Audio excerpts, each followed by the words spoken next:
Y lo que nuestros hermanos nos enseñan, o lo que pudimos aprender, también tiene que ver con ah, una dimensión de tiempos, un proceso de tiempos relacionado al progreso de la iglesia. Pero les voy a explicar a continuación con el pizarrón algo que pienso, demasiado interesante para que comprendamos también que nosotros como iglesia Pentecostés, no solamente iglesia cristiana, sino ¿quiénes somos nosotros?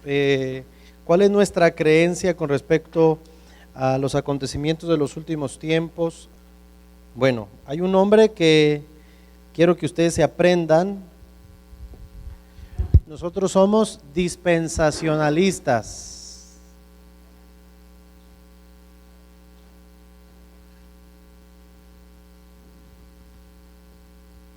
Nosotros somos dispensacionalistas y ya se me acabó vamos a grabar una línea de tiempo aquí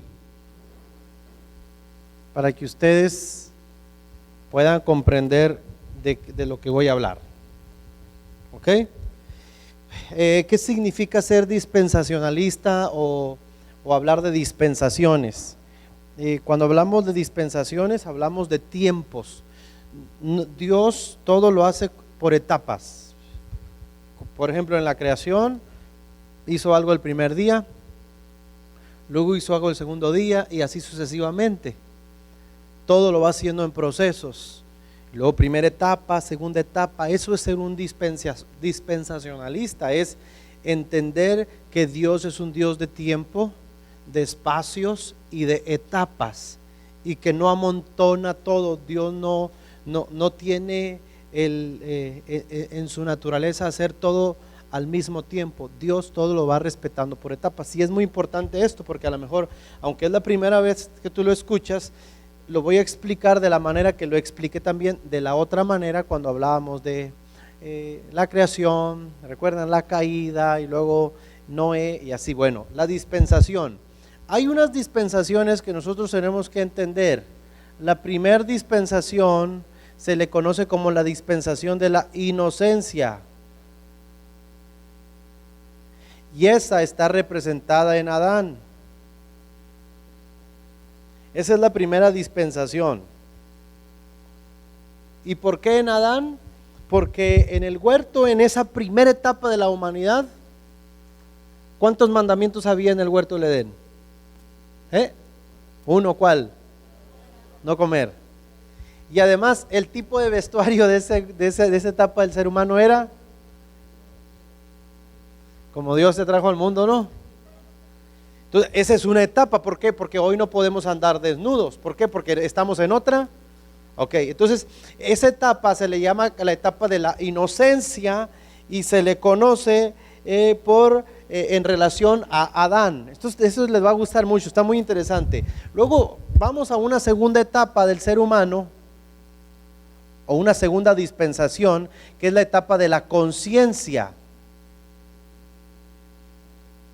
¿Por qué la etapa de la conciencia? Esta etapa de la conciencia la tenemos desde Caín hasta Noé.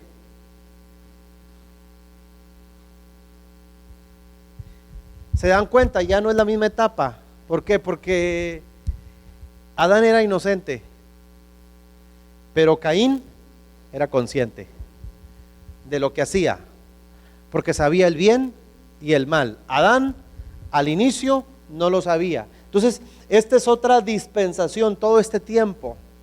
Hay un libro que nosotros no está dentro del canon de las escrituras que yo les comenté, que se llama el libro de Enoc.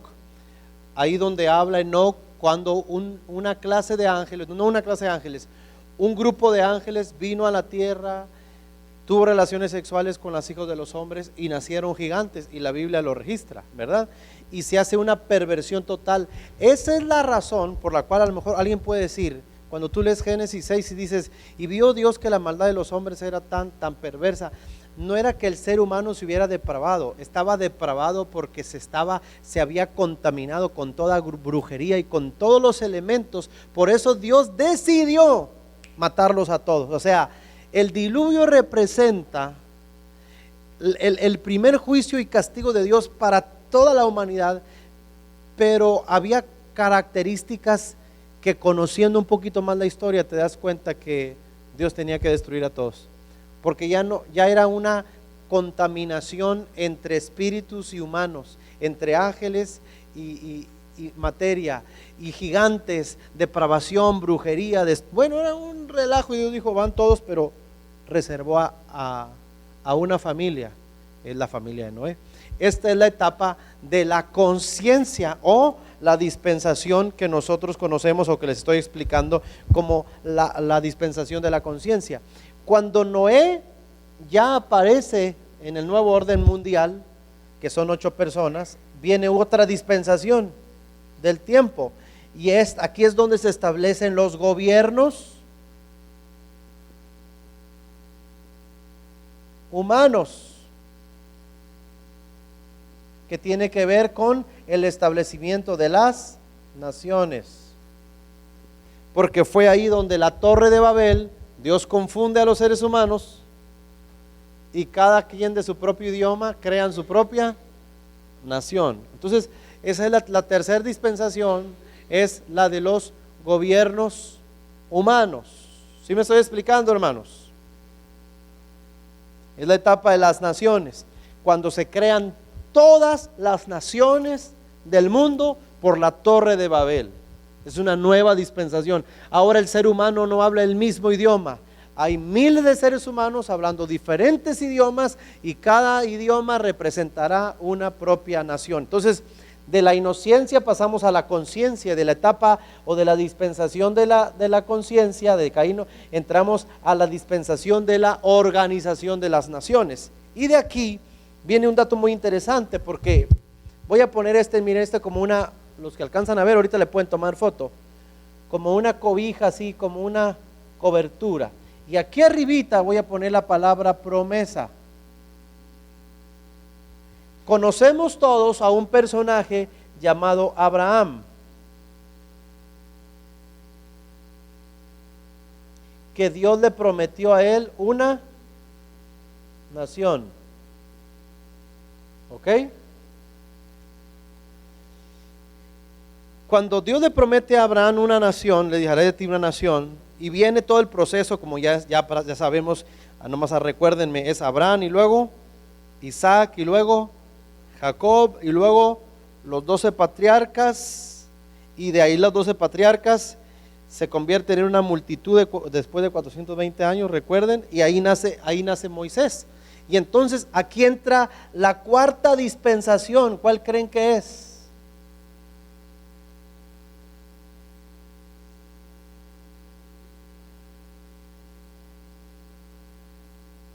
¿Cuál creen que es? La dispensación de la ley,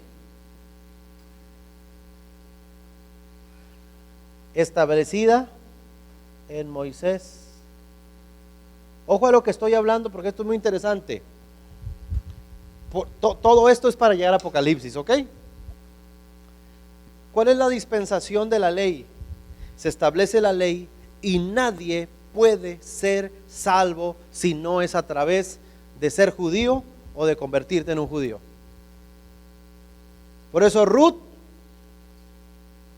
para poder pertenecer a la línea genealógica, se tuvo que casar ¿con quién?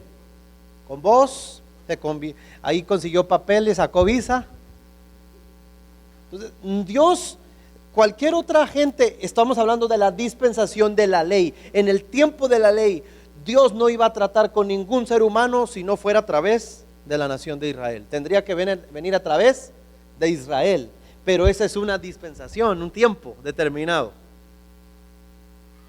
¿Quieres hablar con Dios? Hay sacerdotes judíos, hay profetas judíos. Tienes que venir a la nación, tienes que venir al Sabbat, tienes que venir a cumplir los mandamientos. No hay manera de que te puedas salvar y que Dios te pueda escuchar si no es a través de la ley que Él estableció durante muchísimos años. Pero esto se rompe en el momento en que cree que viene ¿quién? Jesús.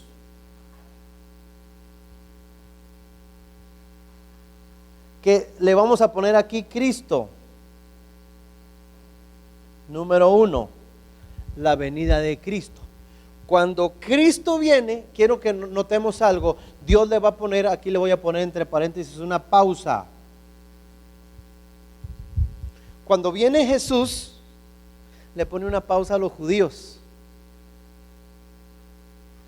Porque ya la salvación no va a ser a través de los judíos. A través de Jesús viene una segunda o una siguiente dispensación, lo que estamos conociendo como la dispensación de la gracia.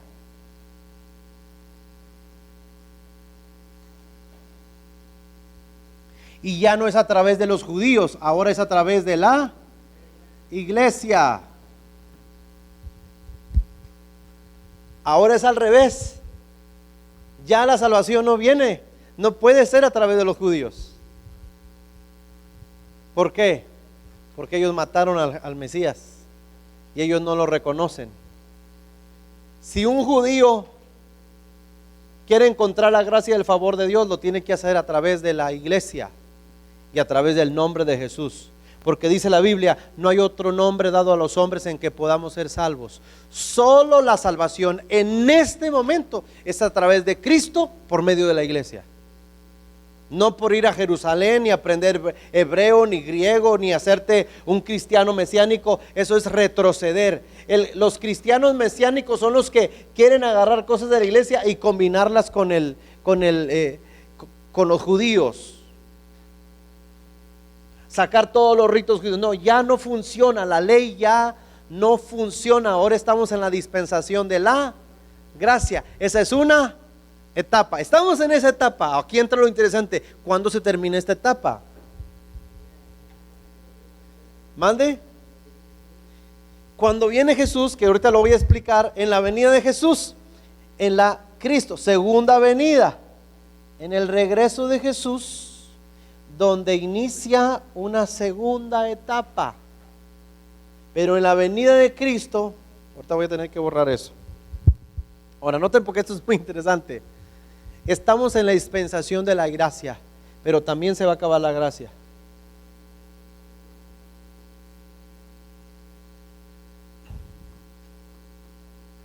¿Quién está orando ahorita? La iglesia. ¿Quién sostiene la iglesia?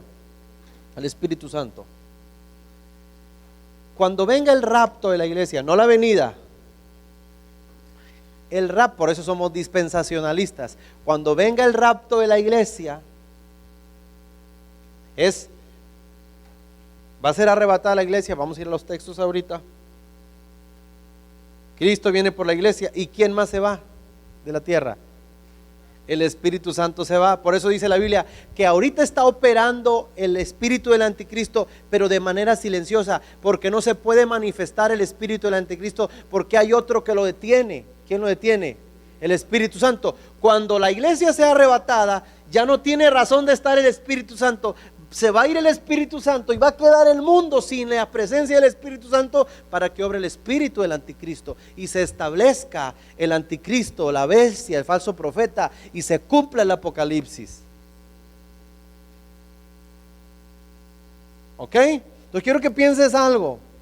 Debes dejar de tener miedo de leer Apocalipsis, porque el libro de Apocalipsis, la mayor cantidad de capítulos que están ahí no son para ti. Hay otros donde estás ahí por fe. En una fotografía ahorita te voy a mostrar dónde estamos. Pero el Apocalipsis no se trata de acontecimientos macabros. Está dentro de la película, pero el Apocalipsis solo tiene un sentido. Vaya conmigo a Apocalipsis 1:1.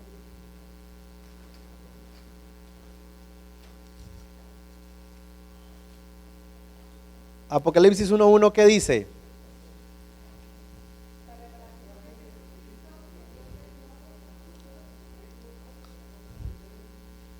Ajá.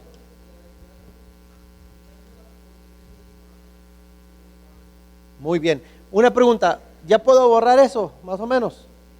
Ok, es que necesito explicar me voy a ir aquí en la última parte donde me quedé. Fíjense bien. Entonces voy a hacer un dibujito y se lo voy a imprimir para que lo tengan. Pero me voy a quedar aquí en la última parte. Estamos en la etapa de la gracia. Voy en la línea de tiempo, Estoy en la gracia. ¿Y en la etapa de quién? De la iglesia. La venida de Jesús hace que vayamos a entrar a otra dispensación, pero a una serie de acontecimientos que está relacionada, y les explico, en 7 años.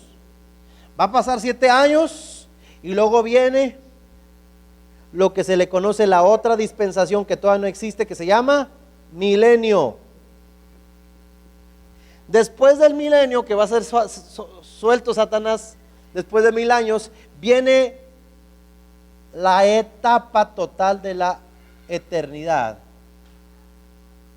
Pero en este periodo es el trono blanco. No los quiero confundir, pero les voy a enseñar, y esto no lo puedo enseñar en una clase, van a ser varias, ¿ok? Ahora, pongan atención, va de nuevo. Estamos en la etapa de la gracia, ¿ok? Aquí estamos ahorita, está el Espíritu Santo. Pero dice Apocalipsis 1, versículo 1, la revelación de quién. Entonces, ¿de qué se trata el libro de Apocalipsis? De una sola cosa, la revelación de Jesucristo. Si tú comprendes que el Apocalipsis se trata de la revelación de Jesucristo, ya se acabó la clase, ya aprendiste algo nuevo y es suficiente, por así decirlo. Paguemos la luz, vámonos. El Apocalipsis se trata de la revelación de Jesucristo. ¿Pero por qué la revelación de Jesucristo? Porque en Apocalipsis vamos a conocer verdaderamente a Jesús, y los discípulos no lo conocieron, sí, pero conocieron la versión humana, Jesucristo de Nazaret. Pero el de Apocalipsis no es Jesucristo de Nazaret. Sí, es el mismo, el que murió, resucitó, sí, pero la revelación de Jesucristo, te vas a dar cuenta que es sus ojos de fuego, llama, tormenta, habla, su voz de estruendo de muchas. Esa es la revelación, para que digan, ¡wow! Ese es Jesús, es la revelación de Él, de su poder, de su potencia, de su magnificencia, de su soberanía. Por eso Apocalipsis es para que nosotros nos inspiremos y no nos quedemos con la imagen del carpintero, sino nos quedemos con la imagen del Todopoderoso, del soberano, al que se dobla toda rodilla. Esa es la revelación de Jesucristo. Para que no nos quedemos con la imagen de, ay, lo crucificaron, sangró y pobrecito. No, esa es la parte humana. Pero Juan tuvo la revelación de Jesús, del verdadero Cristo, en su máxima gloria y en su máxima potencia. Entonces Apocalipsis se escribió para las iglesias, para que sepan a quién le estaban sirviendo, a quién le estaban adorando. ¿Me estoy explicando? Ahora hay una secuencia, fíjate, la revelación de Jesucristo que Dios le dio para manifestar a sus siervos las cosas que deben suceder pronto. Sus siervos, Jesucristo recibió la revelación de Dios, porque la revelación de Jesucristo que Dios le dio para manifestar a sus siervos las cosas que deben suceder, y la declaró enviada por medio de su ángel a su siervo Juan. Todas las personas que están involucradas en el versículo 1, ¿cuántas son? Dios, Jesucristo, sus siervos, el ángel y Juan. Así va la cadena. 2, que ha dado testimonio de la palabra de Dios y del testimonio de Jesucristo y de todas las cosas que ha visto. Y el 3, este es para que tú y yo no lo aprendamos de memoria. Bienaventurado el que lee y los que oyen las palabras de esta profecía y guardan las cosas que en ellas están escritas, porque el tiempo está cerca. Bienaventurado. Ahora, vean los acontecimientos que van a pasar aquí. Los traje aquí escritos porque luego yo también me mareo un poco, Ahora, pongan atención. Cuando hablamos de dispensación, quiero que vayan a Efesios 3:8 nada más como punto de referencia. ¿Lo tienen? Está hablando Pablo, dice: a mí, que soy menos que el más pequeño de todos los santos, me fue dada esta gracia de anunciar entre los gentiles el evangelio de las inescrutables riquezas de Cristo. Y dice Pablo en el 9, y de aclarar a todos cuál sea la dispensación del misterio escondido desde los siglos en Dios, que creó todas las cosas. Lo que está diciendo Pablo es, necesito aclarar cuál es el tiempo y la época que nos toca vivir. Estamos en este tiempo. No estamos en la inocencia, no estamos en la etapa de la conciencia, no estamos en la etapa en la distribución de las naciones, eso ya pasó. No estamos en la etapa de la ley, donde eran solo los judíos. Ahora estamos en la etapa de la gracia, que alcanza a todo el mundo, a todas las naciones, y que la iglesia está esperando una cosa. Aquí entra lo maravilloso.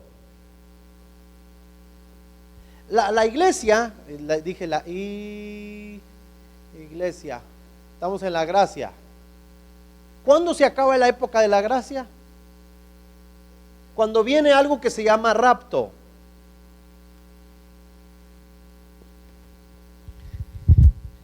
El rapto no es la venida de Cristo, es el encuentro de la iglesia, de la esposa con el esposo. Digo tú, si vas a quemar la casa, vas a destruir las habitaciones, ¿no vas a rescatar a tu esposa y a tus hijos? Y luego destruyes la casa, ¿o vas a destruir la casa con tu esposa e hijos? Te pregunto, ¿qué haría usted?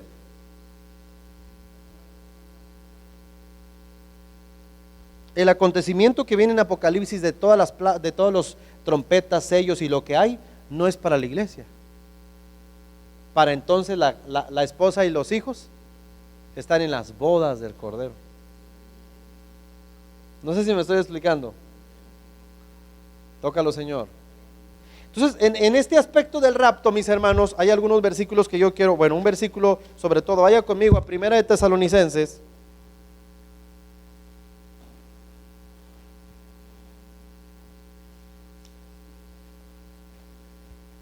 Cuatro.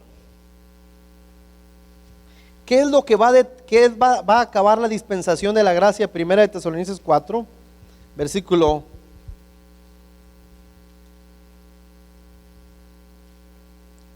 16.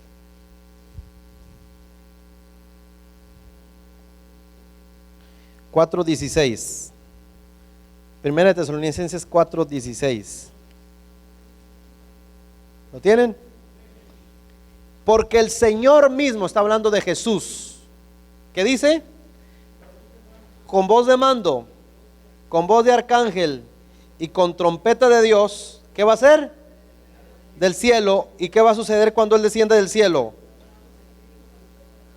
Resucitará. Ahí se acabó la época de la iglesia, se acabó la etapa de la iglesia, se acabó la etapa de la gracia. ¿Qué es lo que está esperando la verdadera iglesia mundial? La venida de Cristo, pero en el contexto del rapto, el rapto de la iglesia. Y ahí dice, descenderá del cielo y los muertos en Cristo resucitarán primero. Dice el 17, luego nosotros los que vivimos, o sea, no estamos muertos, pero creemos en Él, los que hayamos quedado, seremos ¿qué? Arrebatados, se llama rapto, arrebatamiento, arrebatados juntamente con ellos. ¿En dónde? En las nubes, para recibir al Señor en el aire, y ahí estaremos siempre con el Señor. Estamos esperando el rapto. Él vendrá con voz de mando, con voz de arcángel, con trompeta de Dios, y Él vendrá y los muertos primero, los que están muertos, resucitarán y estarán con el Señor. Luego los que estamos vivos seremos arrebatados, se llama el rapto, y nos encontraremos con el Señor en las nubes, y ahí empiezan lo que se conoce la cena de las bodas del Cordero. Necesito que tú comprendas esto, porque el rapto representa que tú no vas a vivir el Apocalipsis. Dios no va a traer juicio sobre su esposa y sobre sus hijos, los va a rescatar, como también rescató al pueblo en Egipto, que entraban las plagas para ellos, pero no a los suyos. Dios nunca va a traer juicio sobre los suyos. Y si va a castigar a la humanidad, no va a castigar a Noé y su familia, los va a salvar en el arca. Y ese encuentro, por eso entra la parte de los patriarcas. ¿Alguien recuerda cuando Abraham le dijo a Eliezer, le dijo, ve y consígueme esposa para mi hijo? ¿Se acuerdan del siervo, no? Y entonces va el siervo y es el que él se presenta y regala oro, plata, dinero. Y viene la esposa o la futura esposa y se encuentra con él afuera, no en casa, afuera un tiempo. Esa fue la primera relación que tuvo en el contexto de conocimiento Isaac, afuera, por medio del Espíritu Santo. Entonces, ¿qué estamos esperando nosotros? El rapto. En un abrir y cerrar, y escucharemos la trompeta. Y estamos en el momento, porque el diablo lo sabe, que él no puede operar. Estamos en el momento, estamos en la época donde se van a empezar a inventar ovnis, desaparición de gente y muchas cosas, para que cuando suceda el rapto, el mundo no se alarme. Digan, se los llevaron los ovnis, los desaparecieron, algo pasó, vino un platillo volador, y algo se trama el diablo, porque él tiene que justificar la desaparición de miles de personas. Por eso no dude usted que próximamente haya más películas de las galaxias y de ovnis y todo esto, porque es crear una atmósfera colectiva de que vienen y que hay vida en otros planetas y que ellos fueron y desaparecieron. Es su idea. Pero cuando venga el rapto y se vaya a la iglesia que está viva, además de los muertos, se va el Espíritu Santo y queda el Anticristo para engañar ¿a quién? A los que están en pausa. ¿Quiénes son los que están en pausa? Los judíos. Ahí vuelven los judíos. Mientras estemos en las nubes nosotros gozando, los judíos estarán acá sufriendo, porque van a hacer un pacto con el anticristo, pensando que es su Cristo. ¿Qué entiendes por anticristo? Alguien que se hace pasar por quién. ¿Usted está esperando al Cristo o ya lo tiene? ¿Estás esperando al Cristo o ya lo tienes? Pero ¿quién lo está esperando? Los judíos, y harán un pacto con él y lo recibirán como su Cristo, y les dará 3 años y medio de paz y 3 años y media de tormento. Va a sacar los dientes, los va a empezar a destruir y va a traer a todas las naciones para destruir a los judíos. Mientras nosotros estamos, yo voy a estar en la zona de postres en el cielo. No sé si me estoy explicando, hermanos. Ahora, ¿qué es lo primero que va a suceder en el rapto? Quiero que sepas, ¿qué es lo primero que va a suceder en el rapto? Vaya conmigo a 2 Corintios 5:10. Por eso quería que ya se acabaron los hermanos de hablar para empezar la clase. No es cierto. 2 Corintios 5, versículo 10.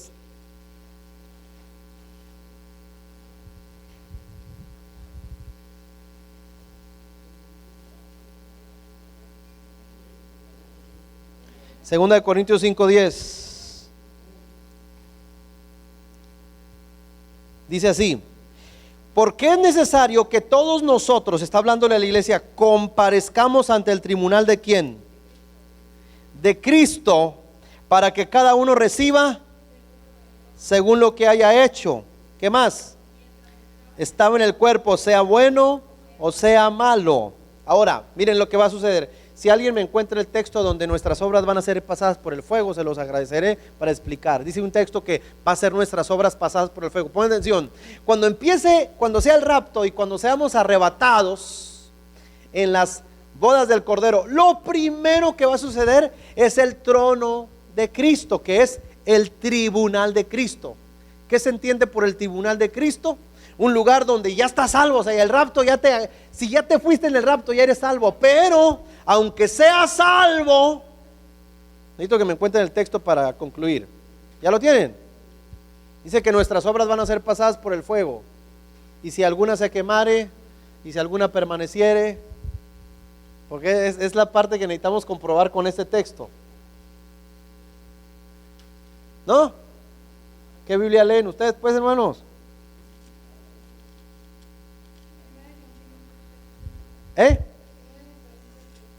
3:15. No, primera. A ver. Que muy bien. Fíjese bien. Capítulo 3. Versículo 11 para irlo en contexto. 1 Corintios 3, 11, porque nadie puede poner otro fundamento el que ha puesto, el cual es Jesucristo. Y sobre este fundamento, si alguno edificaste en Cristo, ¿no? Oro, plata, piedras preciosas, está hablando simbólicamente, madera, heno, hojarasca, la obra de cada uno se hará manifiesta, porque el día la declarará, el día del rapto, pues por el fuego será revelada. Y la obra de cada uno, cual sea, el fuego la probará. Ponga atención. Si permaneciere la obra de alguno que sobreedificó, recibirá recompensa. Si la obra de alguno se quemare, él sufrirá pérdida, si bien él mismo será salvo, aunque así como por fuego. O sea, dando a entender, en el tribunal de Cristo también seremos juzgados, pero por nuestras obras. Imagínate que va a ser juzgada la obra de voy a poner un ejemplo, un predicador famoso, que todo el mundo le aplaudía y llenaba estadios, solo por citar ese ejemplo. Y no digo que va a suceder eso, ¿verdad? Porque hay grandes hombres de Dios que lo hacen. Pero supongamos que cuando llega el Señor va a pasar por el fuego, si Él realmente le servía o estaba por la fama, estaba por los aplausos, estaba por los reconocimientos. Y si toda esa obra tan grande va a ser pasada por el fuego, y a lo mejor todo se va a quemar, y le va a quedar una cosita nomás, y le va a decir el Señor, no, nomás te quedó esto. Y puede que por ahí pase alguno de nosotros desapercibido, que nadie voltea a ver, que intercedíamos, que buscábamos a Dios y que no éramos famosos en el sentido social, pero el Señor nos conocía, y empiece el Señor a pesar las obras cuando ayudábamos a las viudas, a los pobres, hacíamos las cosas, servíamos en la iglesia, y cuando pase por el fuego no se queman las obras, queda un montón de obras. La recompensa será diferente. ¿Por qué? Porque necesitamos entender que en el cielo va a haber niveles de recompensa, si no Dios no fuera justo. Así que a algunos les va a tocar vivir en los altares en el cielo. Bueno, ya están acostumbrados, ¿no? Y otros vamos a vivir en la joya. No sé si me estoy explicando. No, yo necesito que entendamos. Lo primero que va a pasar en el rapto es el tribunal de Cristo, para que establezca el Señor la obra de cada uno. Y ahorita leyeron algo los hermanos de promesa en el Apocalipsis, que era, Dios te va a dar una piedrecita.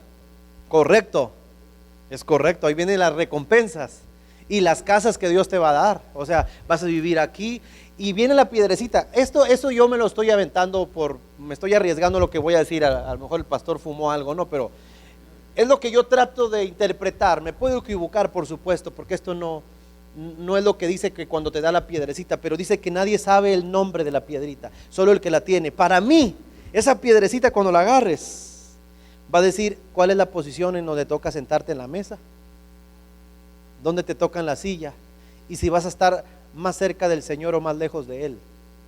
¿Por qué? Porque de acuerdo a tus obras, yo pienso que el Señor va a recompensar incluso con su presencia quién va a estar más cerca de la silla con Él y quién más lejos. Que no es malo ni bueno, simplemente ya estás en el cielo. Eso debes saberlo. Pero debes saber que en el cielo hay niveles de recompensa y hay niveles de vida. ¿Es salvación? Sí. ¿Es vida eterna? También. Pero Dios no va a recompensar igual a un Eliezer que desde joven hasta los 80, 90, 100 años le sirvió al Señor, que al ladrón de la cruz que un minuto se arrepintió y se salvó. Sí se salvó, pero ese amigo va a barrer las calles de oro. Y él va a pasar en su Mercedes de diamante. Y estamos todos en paz, pero Dios es justo en su recompensa. ¿Sí me explico, hermanos? Ahora, miren. ¿Qué va a pasar entonces? Se acaba la gracia e inicia en el cielo las bodas del Cordero, y abajo empieza la gran tribulación. Y eso es lo que sucede en el trono del Señor durante 7 años. Ahora no sabemos si son 7 años literales o una manifestación de un cierto tiempo. Lo que sí sabemos es que mientras acá abajo viene una copa, viene o trompeta, sonó esto y que se quemó la parte de la tierra y viene esto, tú ya no vas a estar aquí. Escucha bien. Pero ¿se puede salvar si alguien se queda? Sí. Por eso dice, no sufrirá la segunda muerte. Sí puede salvarte, pero ya no va a estar el Espíritu Santo aquí. Porque ahora la salvación va a ser por los judíos de nuevo. ¿Cómo? No poniéndote la marca de la bestia y muriendo como un mártir. sin Dios, pero por Él. Porque los judíos, cuando se den cuenta, ahora van a hacer un pacto con la abominación desoladora, les va a construir el nuevo el templo, y los judíos le van a hacer reverencia. Pero cuando el anticristo saque la verdadera máscara, que es el propio diablo, los judíos se van a voltear contra él, y entonces los judíos van a ser perseguidos, y esos son los que van a ser salvos. Y si tú te quedaste, espero que no te quedes, porque ¿cómo me quedé? Pues sí, es que puedes venir a la iglesia, pero te puedes quedar, ¿verdad? Y si te quedas, pues que ¿para qué te quedas? Pues, pero si te toca quedarte, debes saber que ya no va a haber reunión de iglesias, ya no va a haber pastores, y aunque le pidas a Dios, Dios no te va a responder, porque Dios está ocupado en las bodas con nosotros. Solo te vas a tener que aguantar y morirte de hambre o que te maten. Solo no te pongas la marca de la bestia y arrepiéntete de corazón, porque ahí se activa de nuevo los judíos. Porque la segunda venida de Cristo, que después aquí es donde entra 7 años y medio de paz para abajo, ¿no? Abajo, acá puro gozo, ¿no? Pero acá abajo toda la guerra, todo el apocalipsis, que ahorita se van a dar cuenta que ahí está escrito. Cuando todas las naciones incitadas por el anticristo, la famosa llamada guerra del Armagedón, todas las naciones se están uniendo para por fin destruir a los judíos y matarlos. Y cuando todas las naciones se unan, entonces vendrá el Señor con nosotros, allá arriba que estábamos con Él, y vendrá a defender a Israel, a destruir a todos, a salvar a su pueblo, a hacer un cielo nuevo y tierra nueva, y establecer la siguiente dispensación que se llama el milenio. Es donde reinaremos con Él. Tócalo, Señor. No sé si me estoy explicando. Ahora, fíjense lo que dice Apocalipsis capítulo 1.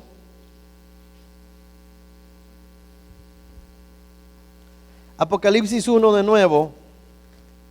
No quieren receso, ya les vi la cara. Apocalipsis 1,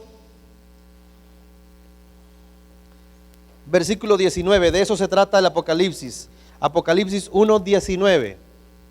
¿Qué dice? Fuerte. Escribe las cosas que ¿qué? Que has visto. ¿Qué más? ¿Y qué más?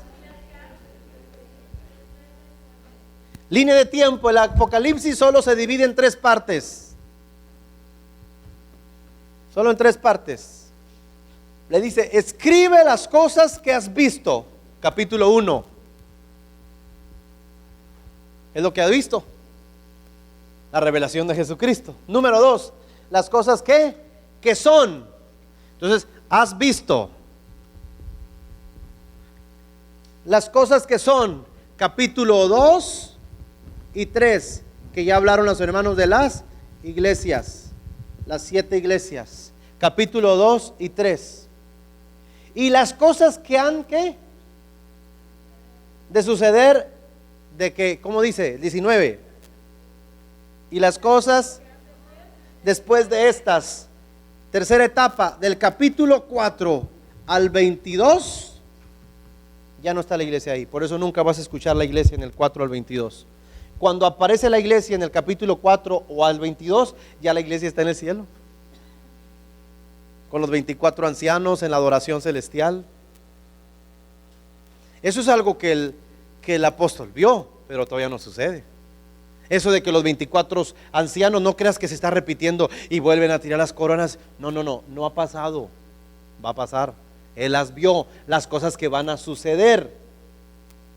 Pero cuando están los 24 ancianos arrojando las coronas, y cuando todos dicen santo, y esa es una multitud, debes saber que ahí estás tú. Y cuando estés digas, el pastor me acuerdo que nos predicó de eso.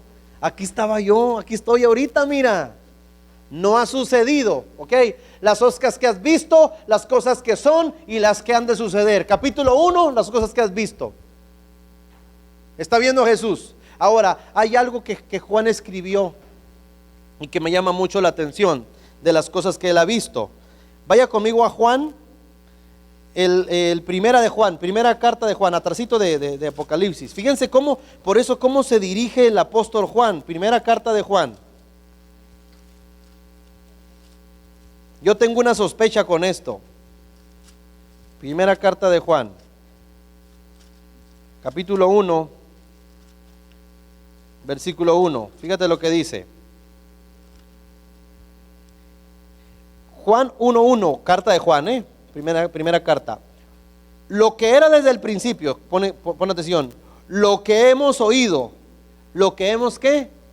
Visto con nuestros ojos, lo que hemos contemplado y palparon nuestras manos tocante al verbo de vida, porque la vida fue manifestada y la hemos ¿qué?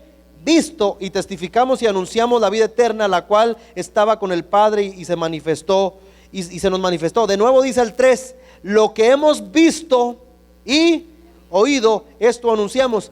Yo tengo una sospecha que cuando Juan recibió la revelación de Jesucristo, parte de lo que escribió en las cartas o el propio evangelio que él escribió tiene que ver con la primera parte de Apocalipsis. Escribe lo que has visto. Viste al Mesías, caminaste con él, lo viste, lo tocaste, lo palpaste, te recostaste en su pecho, lo que has visto. Y además lo que te acabo de revelar. Ahora este hombre, el Mesías, mira sus ojos de fuego. Por eso Juan insiste en el evangelio en que la gente entienda que Jesús es Dios. Cuando tú lees el evangelio, el afán continuo en su espíritu de Juan no es el Mesías, el carpintero, no, él es Dios en hombre, pero es Dios, es el verbo encarnado, es el verbo encarnado, es Dios con nosotros. Por lo tanto, yo puedo discernir que cuando Juan escribió esto, fue como muy a la par de escribir el evangelio, las cartas y entonces lo que sigue. Fíjate lo que dice un texto muy conocido. Vaya a el evangelio de Juan, ahora el evangelio, capítulo 1. Usa la misma terminología. Juan 1:14, ¿qué dice?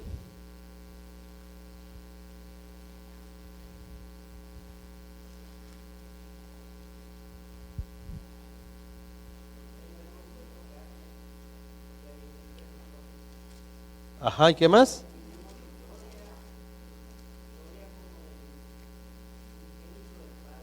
Lleno de gracia. Y aquel verbo se hizo carne y habitó entre nosotros y vimos. Usa el verbo de ver. Vimos. Entonces, necesito que en esta parte del resumen entendamos. El Apocalipsis se resume en 3 cosas. Número 1, lo que has visto, capítulo 1. Las cosas que son, está hablando de las iglesias que están viviendo en ese momento. Capítulo 2 y capítulo 3 están las 7 iglesias reveladas ahí. Y las cosas que han de, vaya al capítulo 4 conmigo de Apocalipsis. Apocalipsis capítulo 4, que está más claro que el agua ahí, ¿no?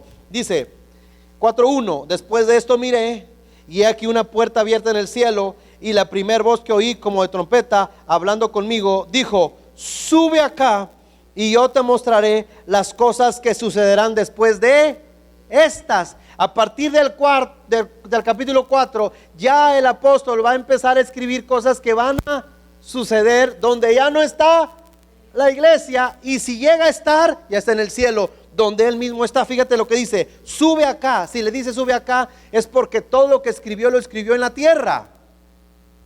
Y dice el versículo 2: y al instante yo estaba en el espíritu, y aquí un trono establecido en el cielo, y en el trono uno sentado. Entonces, si te das cuenta, cuando Juan está viendo lo que vio, las cosas que has visto pasado, las cosas que son, le escribió a las iglesias, y las cosas que van a suceder. Cuando él habla de las cosas que van a suceder después, él como que se mete en un éxtasis, y de repente abre los ojos y ya está en el cielo.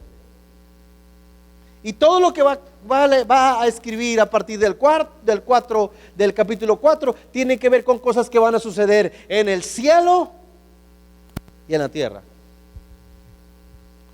donde ya no está la iglesia, porque ha sido arrebatada en las bodas del Cordero. No sé si me estoy explicando. Ahora, ¿qué dice el versículo capítulo 6, el título?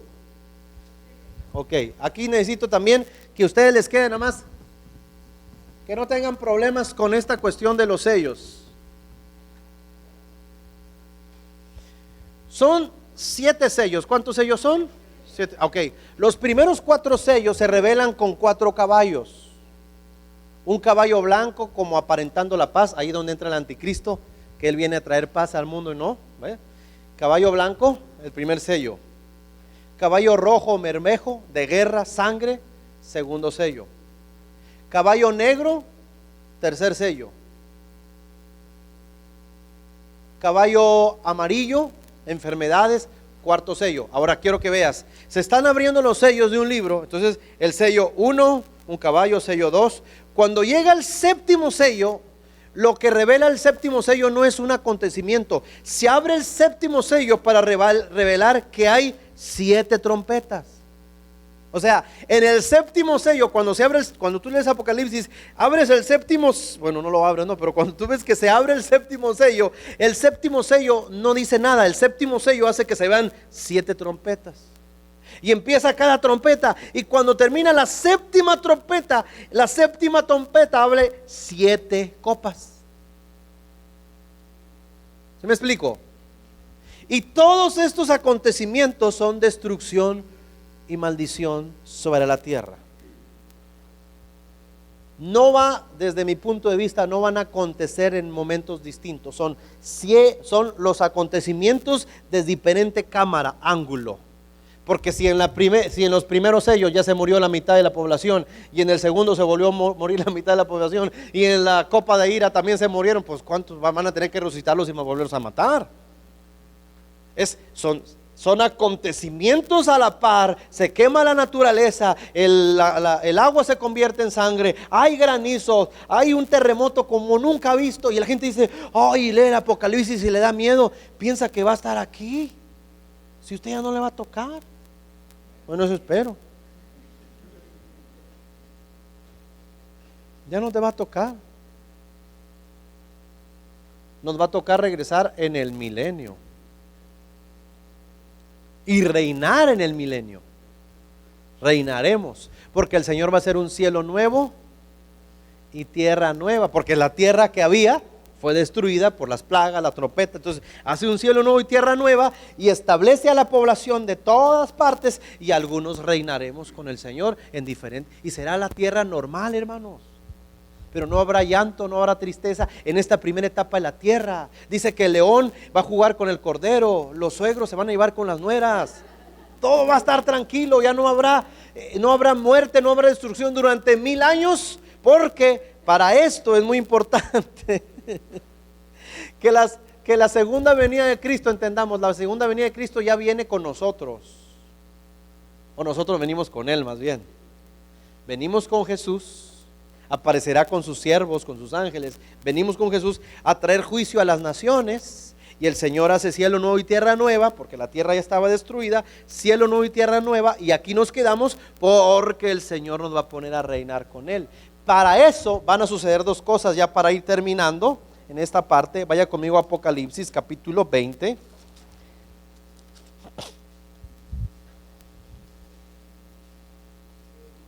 Versículo 1. El título de ese capítulo se llama Los 1000 años. Mis hermanos, no quiero que se me desesperen por esto. Lo voy a enseñar en la siguiente academia, y lo voy a volver a enseñar en la siguiente academia. Lo voy a enseñar 3 veces. Como enseñé el proceso, voy a enseñar las dispensaciones, voy a enseñar esto, y voy a repetirlo del inicio del módulo, para que al terminar les quede a todos claritito. José Luis, es lo que vamos a leer, Apocalipsis 20. De esos 1000 años, dice, vio un ángel que descendía del cielo con la llave del abismo y una gran cadena en la mano, y prendió al dragón, la serpiente antigua, que es el diablo y Satanás, y lo ató por ¿cuántos años? Lo encerró 1000 años. Pero dice que arrojó al abismo y lo encerró, y puso sus sellos sobre él, para que no engañase más a las naciones. Se da cuenta que habla de naciones, por eso reinaremos las naciones, hasta que fuese cumplido 1000 años, y después de esto debe ser desatado por un poco de tiempo. Ahora, respondiendo a la pregunta, en esos 1000 años no habrá maldad en la tierra. Nada, va a estar la tierra perfecta que debió existir en Génesis, sin que Adán hubiera pecado. Así debería ser la población mundial, sin pecado, sin maldad, sin adulterio, sin fornicación, sin narcotráfico, sin violencia. Una vida esplendorosa, sin muerte.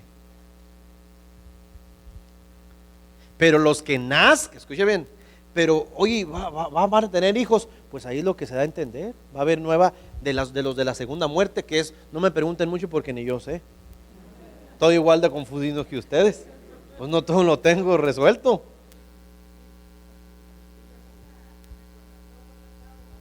Yo espero que no, mi hermana. Yo digo por tu bien, no es cierto.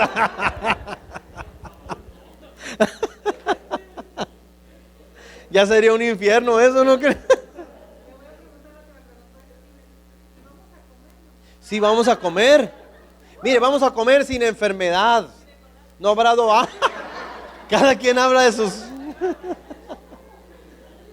O sea, mis hermanos, va a ser una vida normal, sin dolor, sin enfermedad, sin llanto. No habrá panteones, no habrá hospitales, no habrá juicios para divorciar a la gente. No habrá nada de eso. Todo será amor y paz.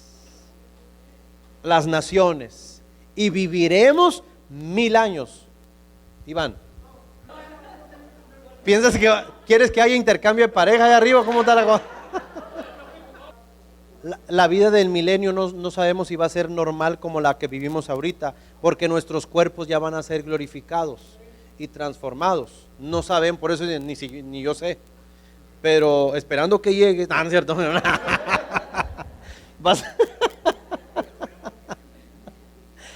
Pero eso lo voy a seguir leyendo para poder, pero todo lo demás sí lo expliqué bien, ¿verdad? Sí lo tienen claro. Muy bien.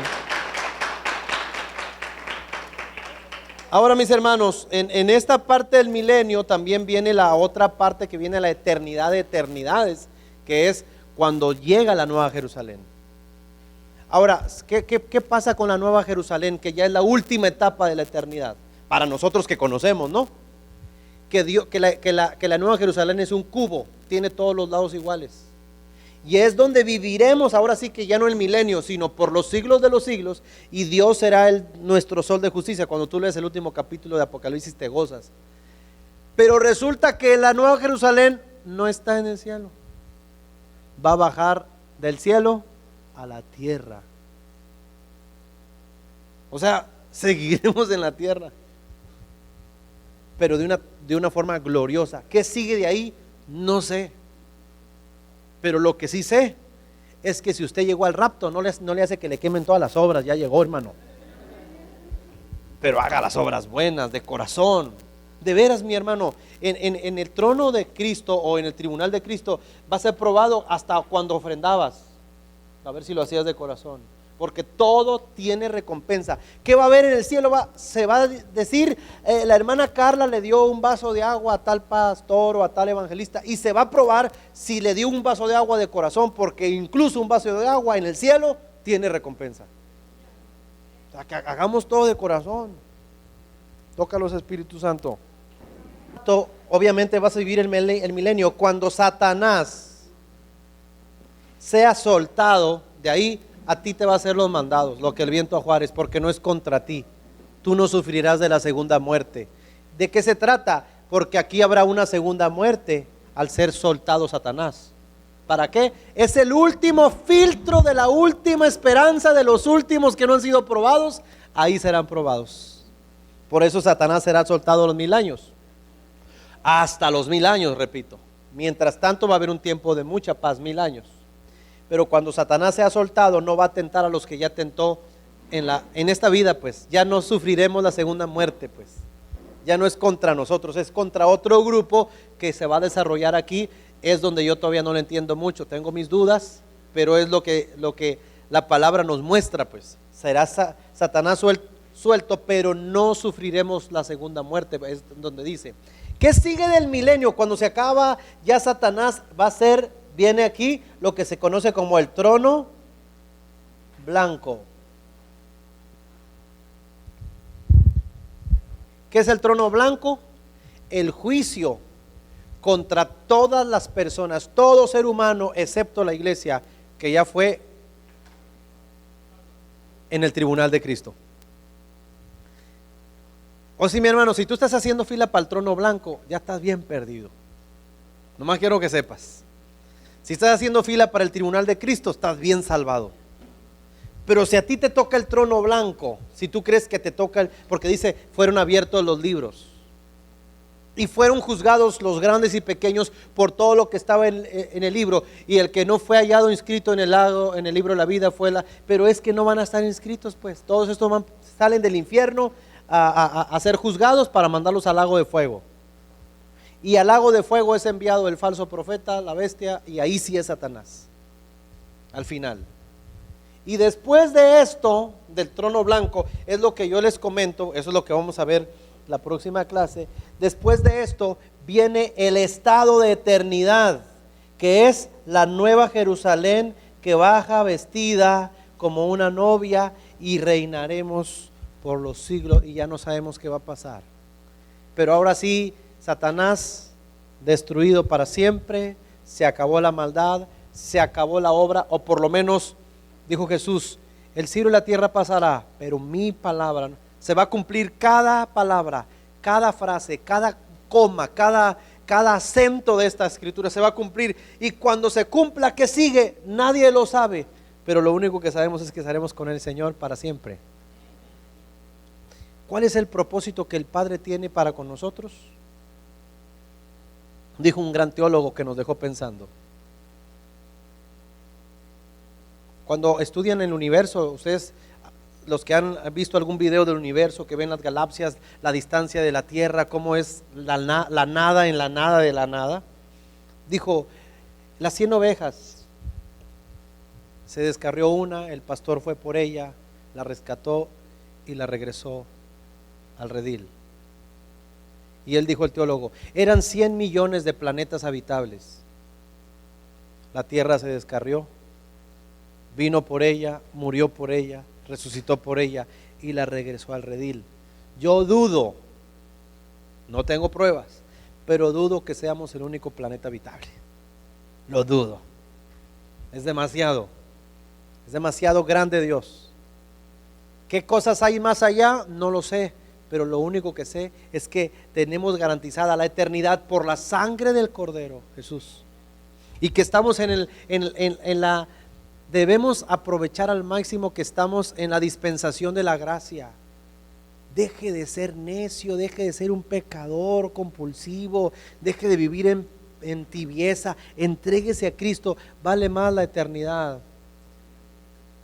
que un pequeño desliz que queramos vivir en esta tierra. ¿Por qué? Porque dice que nuestro nombre se escribe en el libro de la vida, pero ¿qué crees? Se puede borrar y está en la escritura. Pues yo no quiero que borren mi nombre. Yo quiero tener esa piedrecita que me diga dónde me toca sentar. Y esto es entender el Apocalipsis. Pero finalmente, las cosas que has visto, capítulo 1, las cosas que son las 7 iglesias, capítulo 2 y 3, y las cosas que han de ser, ya cuando habla del capítulo 4, te diste cuenta que Juan aparece en el cielo. Y todo lo empieza a leer. Entonces yo te invito a que toda esta semana leas Apocalipsis. Y tú te intereses por este libro, que no es terrible. Y que todos vayamos para concluir al capítulo 1, versículo 3, si me ayudes con un piano, Paola, ahí. Capítulo 1, versículo 3. ¿Lo tienen? Bienaventurado el que lee y los que oyen. Yo me imagino por aquellos que son medio miopes, ¿no? Pues por lo menos oyeron. Bienaventurado es el que lee y los que oyen las palabras de esta profecía y guardan las cosas en ellas escritas, porque el tiempo está cerca. Bienaventurado eres que estás escuchando esta palabra. Al final se trata de él, del rescate hacia nuestras vidas, y que estamos en el periodo de la gracia. Ahí anda una corriente mesiánica que te pregunta tu apellido para sacarte la raíz de que tú también vienes de los judíos, y luego te quieren regresar a la dispensación de la ley, cuando los judíos ahorita no se pueden salvar por la ley, tienen que entrar por la gracia y aceptar a Jesús. Es a través de la iglesia. Antes era a través de Israel como nación. Ahora es a través de la iglesia que el Señor establece la salvación, obviamente por medio de Jesucristo y el Espíritu Santo que está aquí. Por eso dice que el espíritu del anticristo, repito, no puede operar porque algo al presente lo detiene. ¿Qué lo detiene al anticristo, al espíritu del anticristo? El Espíritu de Dios. Cuando sea raptada la iglesia, cuando nos vayamos con el Señor, se va el Espíritu con nosotros y entonces es terreno de Satanás la tierra durante 7 años. Y el anticristo va a hacer y deshacer, y sin embargo no va a poder evitar las plagas, la destrucción de los 7 sellos, las 7 trompetas, las 7 copas. Pero al final, cuando tú veas ahí, pero aquí los 24 ancianos y que el trono y que aquí mira que a eso te va a tocar verlo, porque eso no ha sucedido. Yo lo he dicho como ministro de alabanza, digo, hermanos, así como están ahorita los 24 ancianos arrodillados en el trono, vamos a unirnos a ellos. Sí está bien porque lo digo románticamente, pero no es verdad, eso todavía no sucede. No ha pasado. Eso va a suceder, va a pasar. Y ahí vas a estar tú y voy a estar yo. En el nombre de Jesús. No le hace de panzazo, dijo mi hermano. Pero bíblicamente, el cielo es un país, hermanos. Quiero que comprendamos esto. Y tiene diferentes mansiones, moradas. Puede que te toque vivir en una casa de un piso, pero alguien va a vivir en una privada con alberca y no sé. ¿Por qué? Porque en la tierra le sirvió tanto al Señor que esa es justamente su recompensa. No hay competencia, no hay envidia, solo hay medidas de recompensa en el cielo, porque Dios va a pagar a cada uno según sus obras. Y como decía lo que leímos en Corintios, y será pasada por el fuego la obra, y si se quemare todo, pues no va a tener recompensa. Igual no se va a perder, lo que da a entender, se va a salvar, pero sin recompensa. Es que, pastor, yo no hago las cosas por recompensa. Pues debería usted empezar a trabajar, porque el Señor va a premiar, porque Dios dice en su palabra que el obrero es digno de su salario. Usted puede decir, no, yo no lo hago por eso, pero Dios te va a pagar todo lo que hagas por su obra. Tal vez ahorita no lo puedas ver, pero en aquel día vas a ver su recompensa. Y el Señor te va a decir, buen siervo fiel, entre poco has sido fiel, entre mucho te pondré. Y ya para terminar, las 7 iglesias son 7 dispensaciones de tiempo, o son los 7 tipos de creyentes que existen en las iglesias. Tal vez algunos tienen cara de la Odisea, aquí hay un esmirniano, aquí un Éfeso, ¿verdad? Por allá un Tiatira, allá atrásito, ¿no? Por acá hay un Pérgamo. O sea, es la colectividad de la iglesia en una sola iglesia. O sea, todas las iglesias en una sola congregación. Gente tibia, gente que sufre, gente que se cree pudiente, que no necesita de Dios. Y créame que cuando tú ves las 7 iglesias, te das cuenta que a veces en una iglesia están esas 7 iglesias, ese 7 tipos de cristianos o ese 7 tipos de creyentes. Eso también se puede interpretar como tal, pero también en la dispensación de los tiempos. ¿Cuántos se han gozado por la palabra de este día? Creo que Dios nos está dejando un sabor de boca glorioso. Y recuerda, mi hermano, del 4 del Apocalipsis en adelante, usted ya va a andar arriba, en la zona de postres, de tamales, de lotes, no sé dónde va a andar usted, pero usted va a andar arriba y no vamos a saber nada de abajo. Que hay terremoto, que usted no se preocupe. Va a andar con su vestidura blanca, caminando, y los ángeles así con copas de copita para acá y disfrutando para acá. Dios viene a salvar a su esposa, porque cuando Dios va a traer juicio a la tierra, no va a destruir juntamente a su esposa y a sus hijos. No lo hará.